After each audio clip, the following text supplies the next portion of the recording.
HMT ಕಾರ್ಖಾನೆ ಕ್ಯಾಂಪಸ್ನ ವಿವಿಧ ಭಾಗಗಳಿಗೆ ಎಚ್ಡಿ ಕುಮಾರಸ್ವಾಮಿ ಭೇಟಿ ನೀಡಿದರು. ಬೆಂಗಳೂರಿನ ಜಾಲಹಳ್ಳಿಯಲ್ಲಿದೆ ಎಚ್ಎಂಟಿ ಕಾರ್ಖಾನೆ. ಅದರ ವಿವಿಧ ಭಾಗಗಳಿಗೆ ಕ್ಯಾಂಪಸ್ನ ಬೇರೆ ಬೇರೆ ಡಿವಿಷನ್ಸ್ಗೆ ಅವರು ಭೇಟಿ ಕೊಟ್ಟರು. ಕೇಂದ್ರ ಸಚಿವ ಎಚ್ಡಿ ಕುಮಾರಸ್ವಾಮಿಯಿಂದ ಎಚ್ಎಂಟಿ ಕಾರ್ಖಾನೆ ಪರಿಶೀಲನೆ ನಡೆಸಲಾಯಿತು. ಪೂರಕ ವ್ಯಾಪಾರ ವಿಭಾಗಕ್ಕೆ ಎಚ್ಡಿ ಕುಮಾರಸ್ವಾಮಿ ಭೇಟಿ ನೀಡಿದರು. ಅರಣ್ಯ ಇಲಾಖೆ ಭೂಮಿ ಎಂಬ ವಿವಾದಿತ ಸ್ಥಳ ಪರಿಶೀಲನೆ ಮಾಡಿದ್ರು. ಕಾರ್ಖಾನೆಯ ಒತ್ತುವರಿ ಸ್ಥಳಗಳಿಗೂ ಕುಮಾರಸ್ವಾಮಿ ಅವರು ಭೇಟಿ ಕೊಟ್ಟರು. ಒತ್ತುವರಿಯಾಗಿರೋ ಸ್ಥಳಗಳನ್ನು ತೋರಿಸಿದ್ರು ಕುಮಾರಸ್ವಾಮಿ. ಖಾಸಗಿ ಅಪಾರ್ಟ್ಮೆಂಟ್ ನಿರ್ಮಾಣವಾದ ಸ್ಥಳಗಳಿಗೆ ಭೇಟಿ ಕೊಟ್ಟರು. ಎಲ್ಲೆಲ್ಲಿ ಜಾಗ ಒತ್ತುವರಿಯಾಗಿತ್ತು ಆ ಜಾಗಗಳನ್ನು ತೋರಿಸಿದ್ರು.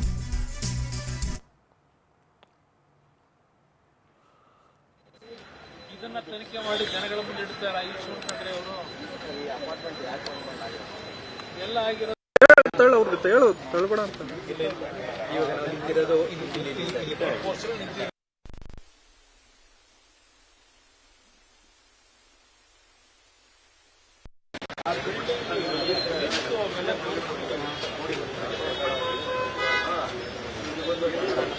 ಮುಂದೆ ತಗೊಂಡು ಹೋಗ್ಬೇಕು.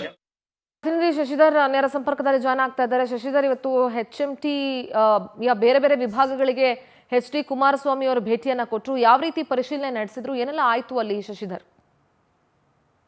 ಸಿಂಧೂರ, ಏನು ಎಚ್ಎಂಟಿಗೆ ಸೇರಿದಂತ 144 ಎಕರೆ ಜಾಗ ಏನಿದೆ, ಅದರಲ್ಲಿ 178 ಎಕರೆ ಜಾಗವನ್ನ ಆರ್ಚಿಡ್ ಮತ್ತೆ ಪ್ರೆಸ್ಟೇಜು ಮತ್ತೆ ಸೇರಿದಂತೆ ಕೆಲವೊಂದಷ್ಟು ಅಪಾರ್ಟ್ಮೆಂಟ್ಗಳು ಬೇರೆ ಬೇರೆ ಕಂಪ್ನಿಗಳು ಲೀಸ್ಗೆ ಹಾಕೊಂಡಿದ್ದಾರೆ. ಒಂದಷ್ಟು ಜನ ಮಾರಾಟವನ್ನು ಮಾಡ್ಕೊಂಡಿದ್ದಾರೆ. 44 ಜನರಿಗೆ ಹೆಸರಿಗೆ ಈಗಾಗಲೇ ಮಾರಾಟ ಕೂಡ ಆಗ್ಬಿಟ್ಟಿದೆ.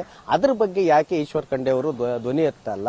ಎಚ್ಎಂಟಿ ಒಳಗಡೆ ಇರುವಂತಹ ಜಾಗವನ್ನ ಹಾಳು ಮಾಡಿದಿರಿ, ಮರ ಕಡಿದಿರಿ ಅಂತ ಹೇಳ್ತಿದ್ರೆ, ಇಲ್ಲ, ನಮ್ಮ ಎಂಪ್ಲಾಯೀಸ್ ಯಾರು ಕೂಡ ಮರ ಗಿಡಗಳನ್ನ ಹಾಳು ಮಾಡಿಲ್ಲ. ಅದಕ್ಕೆ ನೀರು ಹಾಕಿ ನಾವು ಪೋಷಣೆ ಮಾಡಿ ರಕ್ಷಣೆ ಮಾಡುವಂತ ಕೆಲಸವನ್ನ ನಾವು ಮಾಡಿದ್ವಿ. ನಮ್ಮ ಎಂಪ್ಲಾಯೀಸ್ ಇಲ್ಲಿರೋದ್ರಿಂದನೇ ಇದುವರೆಗೂ ಕೂಡ ಈ ಜಾಗ ಉಳಿದಿದೆ. ಇಲ್ಲ ಅಂತಂದ್ರೆ ಅದು ಕೂಡ ಮಾರಾಟ ಆಗ್ತಾ ಇತ್ತು ಅಂತ ಹೇಳ್ಬಿಟ್ಟು ಇವತ್ತು ಎಲ್ಲೆಲ್ಲಿ ಏನ್ ಬಿಲ್ಡರ್ಸ್ ಏನು ಎಚ್ಎಂಟಿ ಜಾಗವನ್ನ ಒತ್ತುವರಿಯನ್ನು ಮಾಡ್ಕೊಂಡ್ರು, ಆ ಜಾಗಕ್ಕೆ ಎಚ್ಡಿ ಕುಮಾರಸ್ವಾಮಿ ಅವರು ಕರೆದುಕೊಂಡು ಹೋಗಿ ಈ ಜಾಗ ಯಾರ ಟರ್ಮ್ ಅಲ್ಲಿ ಒತ್ತುವರಿ ಆಗಿದೆ ಇದ್ರ ಬಗ್ಗೆ ಕೂಡ ಮಾತಾಡಲಿ, ಇದ್ರ ಬಗ್ಗೆ ದಾಖಲೆಗಳನ್ನ ಬಿಡುಗಡೆ ಮಾಡಲಿ ಅಂತ ಹೇಳ್ಬಿಟ್ಟು ಏನ್ 178 ಎಕರೆ ಜಾಗ ಎಚ್ಎಂಟಿ ಮತ್ತೆ ಅರಣ್ಯ ಇಲಾಖೆಗೆ ಸೇರಿದಂತ ಜಾಗವನ್ನ ಏನು ಒಂದಷ್ಟು ಜನ ಭೂಗಳರು ಒತ್ತುವರಿಯನ್ನ ಮಾಡ್ಕೊಂಡಿದ್ದಾರೆ. ಅದ್ರ ಬಗ್ಗೆ ಧ್ವನಿ ಎತ್ತಿ ನಾವಿಬ್ರು ಸೇರ್ಬೇಕಾದ್ರೆ ಅದನ್ನ ರಕ್ಷಣೆ ಮಾಡೋಣ ಅಂತ ಹೇಳ್ಬಿಟ್ಟು ಈಗ ಸದ್ಯಕ್ಕೆ ಎಚ್ಡಿ ಕುಮಾರಸ್ವಾಮಿ ಅವರು ಇಡೀ ಎಚ್ಎಂಟಿ ಯಲ್ಲಿರುವಂತಹ ಎಲ್ಲಾ ಪ್ರತಿಯೊಂದು ಸ್ಥಳಕ್ಕೂ ಕೂಡ ಭೇಟಿಯನ್ನು ಕೊಟ್ಟು ಅಲ್ಲಿನ ನೌಕರ ಜೊತೆ ಕೂಡ ಒಂದಷ್ಟು ಚರ್ಚೆಯನ್ನು ಕೂಡ ಮಾಡಿದ್ರು. ಎಚ್ಡಿ ಕುಮಾರಸ್ವಾಮಿ ಅವರು ಕೆಲವೊಂದಷ್ಟು ಕಡೆ ಬಾಗಿಲಿಗೆ ಭೇಟಿಯನ್ನು ಕೊಟ್ಟಾಗ, ಸರ್, ಈಗ ಒಂದಷ್ಟು ಜನ ವಯಸ್ಸಾದಂತವರು ಮನವಿಯನ್ನು ಕೂಡ ಕೊಡಕ್ ಬಂದ್ರು. ಏನಂತಂದ್ರೆ, ನಮ್ಮ ಭೂಮಿಯನ್ನ ಖರೀದಿ ಮಾಡ್ಬಿಟ್ಟಿದ್ವಿ, ನಾವ್ ಏನ್ ಮಾಡ್ಬೇಕಂತ ಗೊತ್ತಾಗ್ತಲ್ಲ, ನೀವೇ ಪರಿಹಾರನ ಕೊಡಿ ಅಂತ ಕೂಡ ಕೆಲವೊಂದಷ್ಟು ಜನ ಹೇಳಿದ್ದಾರೆ. ಅಂದ್ರೆ ಎಚ್ಎಂಟಿ ಜಾಗವನ್ನ, ಅರಣ್ಯ ಜಾಗವನ್ನ ಒಂದಷ್ಟು ಜನ ಕಬಳಿಕೆಯನ್ನ ಮಾಡಿಕೊಂಡು ಮಾರಾಟ ಮಾಡಿ ಹೊರಟೋಗಿದ್ದಾರೆ. ತೆಗೆದುಕೊಂಡವರು ಈಗ ಅತಂತ್ರರಾಗಿದ್ದಾರೆ. ಈ ಕಡೆ ಸರ್ಕಾರಕ್ಕೂ ನಷ್ಟ, ಈ ಕಡೆ ಎಚ್ಎಂಟಿಗೂ ಇಲ್ಲ, ಅರಣ್ಯ ಇಲಾಖೆಗೂ ಇಲ್ಲ. ಈ ರೀತಿಯಾಗಿ ಬೇರೆಯವರ ಖಾಸಗಿಯವರ ಪಾಲಾಗ್ತಿದೆ. ಅದನ್ನು ಉಳಿಸುವಂತ ಕೆಲಸವನ್ನ ನಾವು ಒಟ್ಟಿಗೆ ಮಾಡೋಣ ಅಂತ ಹೇಳಿದ್ರೆ, ಇನ್ನು ಸಂಬಂಧಪಟ್ಟಂತೆ ಈಶ್ವರ್ ಖಂಡ್ರೆ ಅವರು ಕೂಡ ಎಚ್ಡಿ ಕುಮಾರಸ್ವಾಮಿ ಅವರು ಯಾವಾಗ ಒತ್ತುವರಿ ಜಾಗಕ್ಕೆ ಭೇಟಿಯನ್ನು ಕೊಟ್ಟರು ಅದೇ ವಿಚಾರಕ್ಕಾಗಿ ಅದು ಸಂತೋಷ ಅಂತಲೂ ಕೂಡ ಶ್ಲಾಘನೀಯ ಮಾಡಿದ್ದಾರೆ. ಈಗ ಇದೇ ವಿಚಾರಕ್ಕೆ ಎಲ್ಲದೂ ಕೂಡ ಏನು ಇವತ್ತು ಎಚ್ಎಂಟಿ ಲ್ಯಾಂಡ್ ವಿಚಾರಕ್ಕೆ ಸಂಬಂಧಪಟ್ಟ ಎಲ್ಲ ಕಡೆ ಕೂಡ ಭೇಟಿಯನ್ನು ಕೊಟ್ಟರೆ ಎಚ್ಡಿ ಕುಮಾರಸ್ವಾಮಿ ಅವರು ಕೆಲವೊಂದಷ್ಟು ದಾಖಲೆಗಳನ್ನ ಬಿಡುಗಡೆ ಮಾಡ್ತಾರೆ.